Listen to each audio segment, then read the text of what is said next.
a system, that system flourished, and then that system became the institution. Lucasfilms is as institutional as you can possibly be. Not knocking Lucasfilms. I mean, I love George Lucas, but, you know, it is an institution.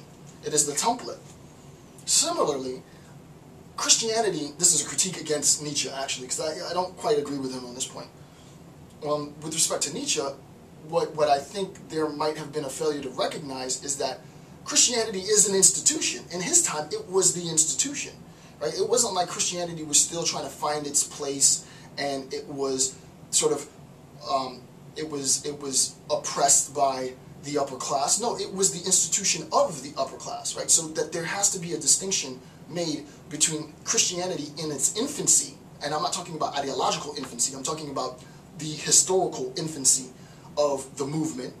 The word movement is so cliche, especially in hip-hop. I'm so tired of movement. But the movement of Christianity in its infancy was, you know, this sort of indie culture trying to establish itself, to be technical, as a heterodox narrative to the Orthodox narrative. But then there comes a point at which the heterodox narrative becomes the Orthodox narrative, and then does exactly what the Orthodox narrative, the Orthodox narrative used to do, is to oppress other narratives, other heterodox narratives, right? So this is exactly what Freire says we don't need to be doing.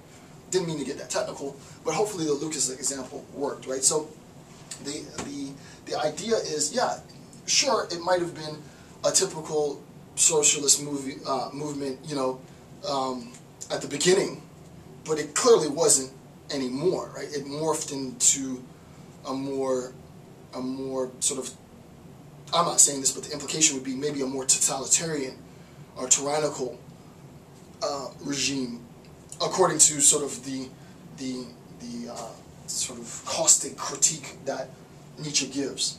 Okay, so next point, so I'm not going to put a bullet point for that, you get the idea. A in this, 1A, is a condemnation of the fatherland. The reason why I did this was, you know, it's not easy to say he was for, you know, National Socialism, which, you know, came years after the publication, not the publication, but this having been written, and he was against the Jews, or he was for Jews and against that. No, he was probably against both, right? He's probably both against Jews. I don't know this for a fact, but it's arguable. I've read pretty, you know, hyperbolic, you know, generalizations of the Jewish community in his text, but I've also read terrible things about fatherlandism. He didn't like that. He had no affinity for that concept. He also had no affinity for socialism, so he didn't have affinity for most institutional conceptions, which is, you know, what he did. So as an aside, this is 1B on page 34. Nietzsche positions himself against both Jews, or the Jewish influence on Christianity, and fatherlandism, right? So this is my point. I may or may not be wrong, may or may not be right on this point. Feel free to discuss it. I don't know, you know. But based on what I've read, I would say he's both against the Jewish influence on Christianity and fatherlandism. He doesn't quite say that he respects the essential Christian ethic as sort of codified in Jesus Christ, but he says that, you know, via Paul and Peter, primarily Paul, all of that got polluted by Jewish influence. So up until this point, that's sort of where he situates himself.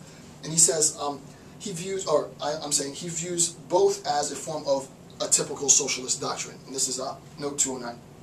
So lastly in this section, Nietzsche is asking the following question, right? Nietzsche asks, quote, "Was it necessary for God to come in order to say to these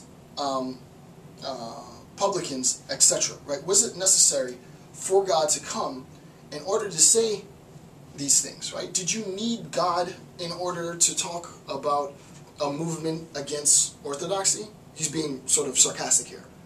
Of course not. You don't need God for that, right? Why would you need God for that? Do you need God in order to talk about an oppressed class seeking freedom? No, you don't need God to talk about an oppressed class seeking freedom, right?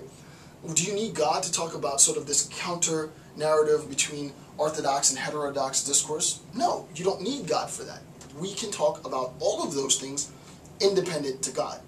And he says, well, it's nothing more than a socialist movement. So rather than setting the discourse in transcendental terms, why not just set the discourse in socialist terms? And let's have a political debate.